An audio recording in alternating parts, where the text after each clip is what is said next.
Smart FM. Smart Career. Jumpa lagi bersama dengan saya William Darmawan. Kali ini dalam podcast Smart Career, kita mengetahui bahwa di zaman sosial media ini, profesi content creator sangat menjanjikan. Apalagi kita sudah melihat banyak contoh kisah sukses yang sangat luar biasa dan menginspirasi. Tapi tahukah Anda, smart listeners, bahwa di balik itu banyak perjuangan yang sebetulnya juga tidak mudah gitu ya. Yang sepertinya kita lihat di sosial media kok enak-enak banget gitu ya. Happy-happy aja. Dan pada kesempatan kali ini kita akan menggalinya bagaimana menjadi full-time content creator bersama dengan entrepreneur and content creator Rifka Syafina. Halo Mbak Rifka. Halo Mas Willy. Gimana kabar? Sehat, alhamdulillah. Jadi sekarang profesinya full-time content creator atau ada profesi lain? Ya itu tadi entrepreneur sih paling. Oke. Aha. Tapi dengan konten juga sudah termasuk totalitas ya dalam membuatnya. Iya, konten sebenarnya dibuat untuk mensupport yang profesi sebelahnya, yang entrepreneur tadi. Konten-konten apa yang dibuat Mbak Rifka? Boleh di-sharing kepada smart listeners. Oke, kalau yang jadi saya punya akun ada 2. Sebenarnya ada 3 sekarang, cuman yang 3 ini masih dalam proses pembuatan. Yang pertama itu sebenarnya dulu ketika zaman SMA sukanya ekonomi. Makanya nge-share tentang ekonomi. Cuman sekadar sharing aja. Jadi nggak ada purpose, oh nih pingin diduitin nih atau pingin dijadikan pekerjaan nih, nggak ada gitu. Cuman sharing aja. Cuman setelah sharing-sharing itu ngelihat, oh kayaknya kok mulai paham nih dari segi algoritmanya, cara bekerjanya bagaimana. Akhirnya ngebuatlah agensi content creator, agensi untuk content creator gitu. Jadi untuk membantu content creator biar lebih mudah gitu, terutama yang sibuk gitu. Gitu sih paling. Jadi kalau yang di awal itu mulai ekonomi, kemudian berubah menjadi ke arah bisnis sih sebenarnya. Kalau smart listeners mungkin masih penasaran gitu ya, kerjaan content creator tuh ngapain aja sih, dan apakah ini termasuk profesi yang menjanjikan? Kalau ngapain aja sebenarnya gini, content creator tuh dibedah ada beberapa step gitu. Jadi kalau misalnya ini yang memang profesional ya, yang bukan cuman sekedar sharing, dia punya ide spontan kemudian dia share di sosial media gitu. Kalau misalnya dia punya profesi ini kemudian dijadikan sebagai profesi profesional, maka ada beberapa step. Nah, yang pertama itu adalah step dia cari ide pasti. Ya kan, cari ide, dia research kira-kira audiens yang dia punya ini punya pain points apa, punya kebutuhan apa, punya pertanyaan apa. Akhirnya kemudian dirangkum jadi ide. Setelah jadi ide digeser jadi konsep. Setelah jadi konsep digeser lagi jadi skrip, ya kan. Skrip ini kemudian di shoot. Setelah syuting diedit, setelah edit dijadwalkan atau di manage kira-kira mau kapan tayangnya, kemudian baru di-upload. Sebenarnya kalau mau profesional sebenarnya seperti itu. Gitu. Ada urutannya ya? Ada urutannya sebenarnya. Jadi kalau misalnya dikatakan cuman bikin video doang tinggal edit di CapCut, enggak sebenarnya.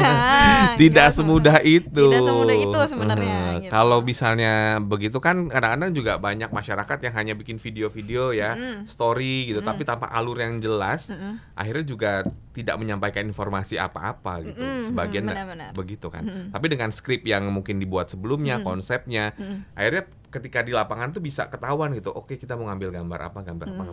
Bener nggak sih, Mbak? Benar sih. Dan kalau misalnya udah punya sistem ini, itu jaga konsistensi sih. Jadi kalau misalnya ngandalin spontan, ketika moodnya nggak enak, pertanyaannya masih mau buat konten atau enggak gitu. Gitu sih. Berarti bisa dipelajari ya untuk menjadi content creator ini? Bisa sih, harusnya bisa sih. Dengan 2025 gitu harusnya bisa sih. Setiap orang minimal latihan dulu. Coba-coba.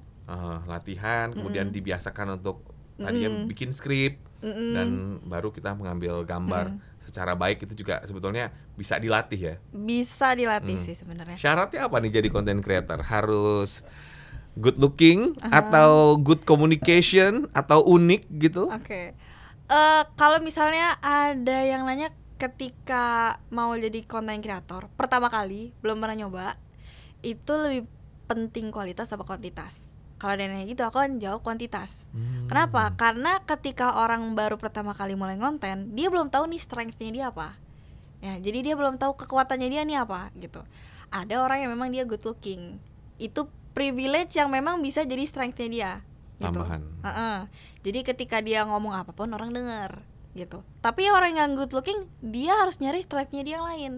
Misal dari suara gitu. Atau kalau dia backgroundnya sebelumnya host, dia punya cara pembawaan yang menyenangkan, yang menarik, yang entertaining, education bisa jadi entertainment juga gitu. Itu jadi strength-nya dia juga gitu. Jadi ada masa di mana kamu harus latihan dulu. Kalau kata Mr. Beast itu buat dulu 100 video jelek gitu. Latihan dulu buat 100 video jelek, nanti di situ kamu nemu, oh aku nyamannya di sini ya gitu. Strength-nya aku gitu. Topik-topik apa saja atau konten-konten apa saja yang biasanya everlasting dan disukai oleh masyarakat? Kalau topik sih harusnya sih semua topik cukup relevan di setiap masanya ya. Misal mau bahas bisnis gitu misalnya, itu harusnya sih bisa everlasting ya gitu. Kalau misalnya everlasting tuh gimana contohnya? Ya banyak. Apa yang tidak everlasting? Ya hampir semua everlasting ya. Karena hampir semua ya. Apa yang tidak everlasting? Mostly ya semua masih bisa kita lihat mungkin beberapa tahun ke depan, bahkan beberapa puluh tahun ke depan gitu informasi itu. Saya tuh pernah lihat ada satu konten tuh menarik banget. Jadi dia tuh sebetulnya membahas soal ekonomi, tapi cara pembawaan itu santai banget, ringan banget, dan itu banyak videonya viral.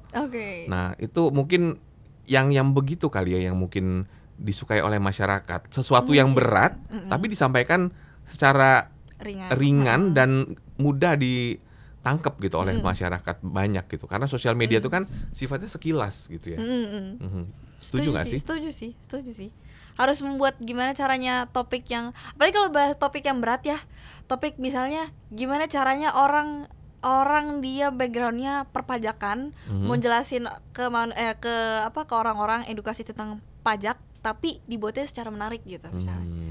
Itu sih. Itu dibutuhkan kemampuan, dan sebetulnya kalau yang saya tangkap ya dari perbincangan ini, selain kemampuan, latihan. Jadi dengan kita banyak bikin konten, akhirnya kita bisa nemuin nggak sih? Nemuin seperti apa kekuatan kita. Nah, modal dasarnya untuk menjadi content creator itu apa? Apakah editing video atau harus foto-foto yang estetik gitu? Pede sih. Pede dan communication skill mungkin ya. Itu sih. Itu pede, kreatif, communication skill. Kalau editing itu kan teknis, orang lain bisa ngerjain gitu. Tapi kalau kitanya nih sebagai content creatornya ini punya jiwanya nggak gitu. Gitu sih paling.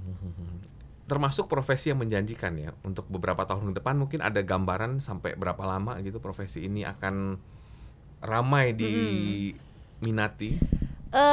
Menjanjikannya nih maksudnya gimana nih? Apakah dia bisa memberikan income per bulan gitu? Kalau misalnya content creator sih dia industri yang uncertain ya. Jadi kalau dikatakan menjanjikan nggak terlalu. Kenapa? Karena uncertain. Jadi kalau misalnya belum punya pekerjaan yang certain, jangan langsung resign bisa jadi content creator gitu. Terlalu tidak pasti gitu. Beresiko, sangat beresiko gitu. Dan apalagi content creator kan ada level-levelnya ya gitu. Dia ada level nano, ada level mikro, ada level makro, ada level mega gitu. Ketika kita masih di nano gitu, belum banyak yang ngelirik, belum banyak kesempatan yang mendatangkan kita misal income yang kita pinginkan gitu. Belum semenjanjikan itu sih sebenarnya gitu. Jadi kalau pingin menjadi content creator, jangan ditinggalin job yang sebelumnya. Kecuali kalau memang sudah banyak gitu ya yang masuk gitu. Kalau misalnya sudah kayaknya bisa deh gitu, dalam 1 bulan brand masuk, atau sudah dikontrak misalnya sama brand ini jadi brand ambassador, atau kamu jadi KOL ini gitu, mungkin bisa gitu.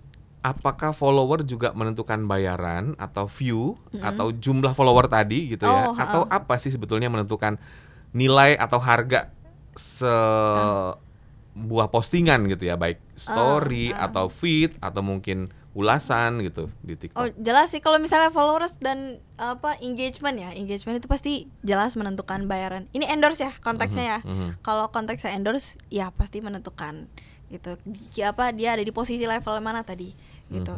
Kalau misalnya dari kacamata KOL spesialis itu kan pasti kan membedah ya, kira-kira ini masuknya ke level mana gitu. Nah pasti itu menentukan bayarannya sih gitu.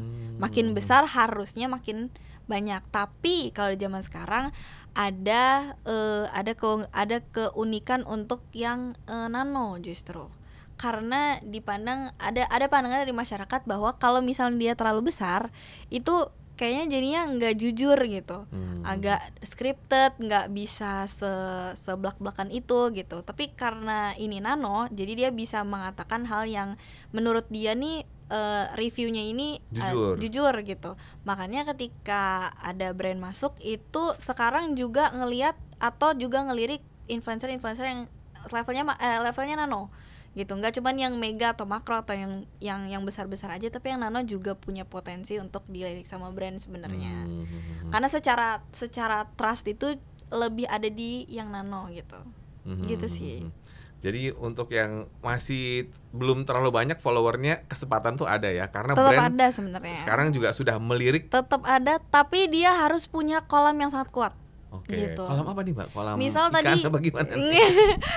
misal dia bahas tentang masak gitu ya. Dia punya komunitas yang sangat kuat. Komunitas yang dia punya followersnya itu sangat spesifik. Ibu rumah tangga, terus suka masak gitu. Nah, ini kan kolam yang sangat berpeluang untuk menjadi bisa dikonversikan jika brand yang relevan itu masuk. Misal dia brand panci gitu, misalnya masuk ke komunitas itu. Nah, itu sangat berpeluang untuk dikonversikan ke sales si brandnya gitu. Gitu sih, karena komunitasnya sangat kuat gitu. Komunitasnya sangat kuat, meskipun kecil tapi kuat gitu. Jadi lebih spesifik sih gitu. Walaupun mungkin jumlah followernya tidak banyak, tapi engagement ke mereka itu sangat dekat gitu ya. Dan follower tuh merasa dekat juga dengan si content creator ini, sehingga brand bisa melirik gitu. Iya benar. Oke, nah untuk menentukan red card, ini pertanyaan penting nih, karena banyak juga nih cerita-cerita katanya kalau jadi content creator tuh bayarannya tuh gede banget, menggiurkan.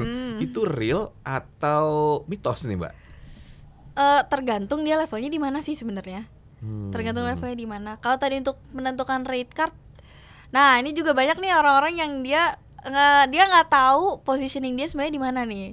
Dia sebenarnya nano ngerasanya udah mikro gitu. Jadi dia naruh harga yang kemahalan gitu. Makanya sebelum kita mau nentuin rate card, harus research dulu sebenarnya kita di posisi mana, kira-kira di posisi segitu biasanya rate cardnya berapa, kita topik yang dibahas apa, engagementnya berapa gitu. Itu harus dihitung dulu sih sebenarnya. Dan tiap orang beda-beda gitu. Tiap orang beda-beda. Orang beda-beda. Tapi jangan mahal-mahal ya. Jangan mahal-mahal ya kalau saingannya banyak soalnya content creator.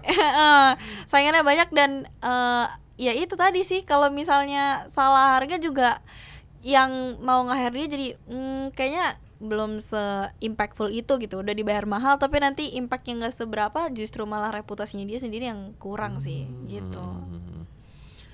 Yang impact itu adalah setelah dia posting gitu ya, baik itu di TikTok atau di Instagram atau sosial media lainnya, ada engagement kayak misalnya dia mempromosikan produk, akhirnya terjadi peningkatan penjualan gitu. Seperti itu kan? Iya benar. Jadi kan sayang kan, pasti kan kalau brand juga ngeliat ini kira-kira nguntungin gak nih kalau misalnya kita bayar dia nih gitu. Jadi kalau misalnya naruh harga abis itu kemahalan, terus abis itu ternyata nggak ada impactnya buat ke brand, kan sayang kan. Dari brandnya juga nggak mau menggunakan dia lagi di kemudian hari gitu sebagai media penjualan gitu. Gitu sih. Baik, luar biasa apa yang disampaikan di perbincangan podcast kali. Terima kasih banyak atas waktunya. Dan semua listeners, profesi content creator menjanjikan untuk kita semua. Namun di balik itu semua butuh perjuangan, konsistensi, dan juga konten-konten yang menarik yang bisa Anda sajikan di sosial media Anda. Terima kasih atas perhatian Anda. Kita ketemu lagi di podcast selanjutnya. Saya William Darmawan. Sampai jumpa. Smart FM. Smart Career. Make your future better.